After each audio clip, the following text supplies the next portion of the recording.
क्यों?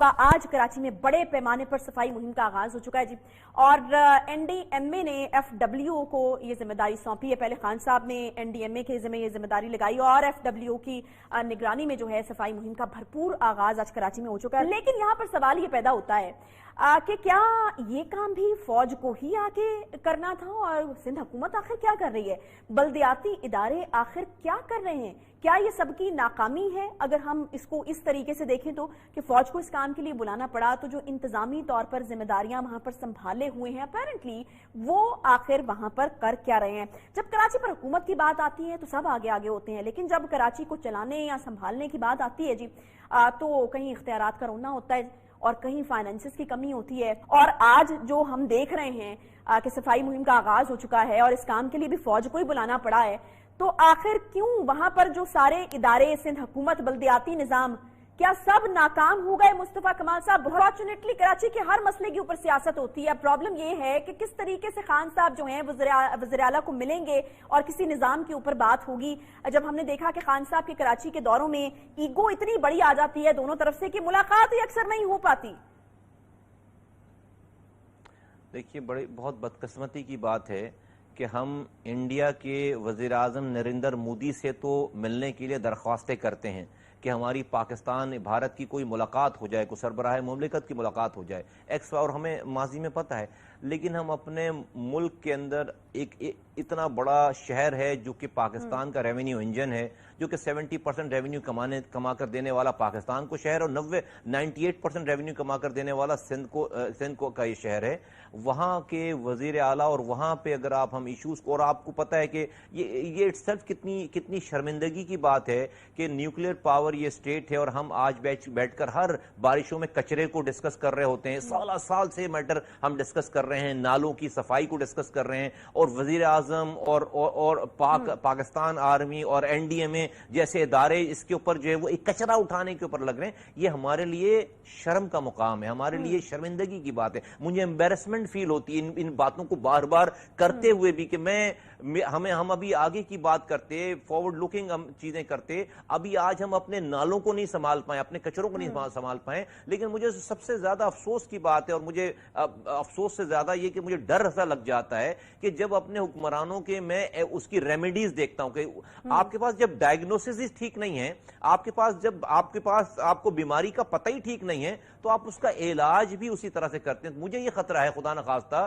कि भाई अगर ये वफाकी हुकूमत का ये इकदामात भी ये फेल हो जाते हैं खुदा न खास्ता, तो फिर मैं कराची क्या रहने वाला किसकी तरफ देखे, फिर कहां जाएगा वो? तो मैं ये समझता हूं कि जब तक हम अपनी कराची का मसला इसलिए है कि हमने आपने जैसा कहा कि ईगोस की बात आ गई, आपने पॉलिटिक्स की बात आ गई, लेकिन मैं समझता हूं कि इससे कराची सिर्फ तबाह नहीं हो रहा, पूरा पाकिस्तान इससे मुतासर हो रहा है। कराची की जो पोटेंशियल है, वो पोटेंशियल जो है वो जाया हो रहा है, और जो हम रेवेन्यू कमाकर पूरे पाकिस्तान को शेयर करते हैं वो डिप्लीट हो रही है सारी सिचुएशन, और इससे सब कुछ नुकसान इस रियासत को, पाकिस्तान को नुकसान हो रहा है। अच्छा, तो खुदा रहा इसके ऊपर एक परमानेंट सोल्यूशन। आपने इसको फर्स्ट एड कहा है, लेकिन सिंध हुकूमत ये मानती है कि ये गैर जरूरी इकदाम है वज़ीर आज़म का। आपको लगता है कि फर्स्ट एड जरूरी थी, या फिर आप इत्तेफाक करते हैं सिंध हुकूमत की राय से कि गैर जरूरी था? लेकिन मुझे समझ नहीं आया कि उन्होंने गैर जरूरी कहा। अगर उनसे खुद भी नहीं संभाला जा रहा तो फिर किस तरह से गैर जरूरी था? बिल्कुल ऐसी बात है। सिंध हुकूमत को तो ये जेब नहीं देता इस वाली बात को कहने का कि किसी बात को भी, भाई कुछ भी है, गैर जरूरी हो या जरूरी हो, आप अगर नहीं कुछ कर रहे और आप इतने बेहोश हुए हुए हैं और आप इतने तासुब ज़्यादा हुए हुए हैं, और आपने कोई भी चीज कराची के लिए जो है वो ठीक नहीं की है 4 सालों में, बल्कि 12 सालों में, तो भाई कुछ ना कुछ तो कोई करेगा ना। और मैं तो कहता हूं कि करना चाहिए, लेकिन मैं कहता हूं राइट डायरेक्शन में करना चाहिए। ये बात बिल्कुल गलत है जो लोग आकर ये तावीलात पेश करते हैं कि जी चूंकि 18वीं तरमीम में सारा इख्तियार जो है वो सूबों को जा चुका है, तो इसलिए वफाक मदाखलत नहीं कर सकता। वो भाई ये कोई मकबूजा कश्मीर का इलाका नहीं है खुदा न खास्ता, ये कोई इजराइल का या इंडिया का इलाका नहीं है कि हम बैठकर सिर्फ और सिर्फ कराची की हम इखलाकी सपोर्ट करें इस्लामाबाद से बैठकर। भाई इमरान खान साहब वजीर आजम पाकिस्तान हैं, और ये सिंध पाकिस्तान का हिस्सा है, और ये कराची पाकिस्तान की शहरग है, रेवेन्यू इंजन है पाकिस्तान। کیوں مداخلت نہیں کریں گے بھائی؟ وہ وزیر اعظم پاکستان ہے، وہ وزیر اعظم اسلام آباد کے صرف نہیں ہے. اگر آپ کام نہیں کریں گے، اگر آپ اس شہر کو تباہ کریں گے، اگر آپ تمام اختیارات کو لے لیں گے اور کچھ کام نہیں کرنے دیں گے، اور پھر آپ کا جو یہاں پر میئر ہے وہ کرپٹ ہوگا لوکل کو، تو بھائی لوگ کہاں جائیں پھر؟ بھائی اس شہر سے پی ٹی آئی کو لوگوں نے مینڈیٹ دیا ہے، 14 سیٹیں دی ہیں، وزیر اعظم یہاں سے جیتے ہیں، پھر چلیں جیت ہار تو دوسری الگ ایک طرف کر دیتے ہیں. وہ وزیر اعظم پاکستان ہے، وفاق میں ان کی حکومت ہے، ان لوگوں نے اب تک کیا کیا ہے؟ اس دفعہ بڑا اعتماد دکھایا ہے پی ٹی آئی کی طرف کراچی کے عوام نے، تو انہوں نے کیا کچھ ریٹرن کیا ہے کراچی کے عوام کو اب تک آپ کے خیال میں؟ آج تک تو کچھ بھی نہیں کیا انہوں نے. آج تک تو صرف باتیں کی ہیں اور باتوں کے علاوہ کچھ بھی نہیں کیا.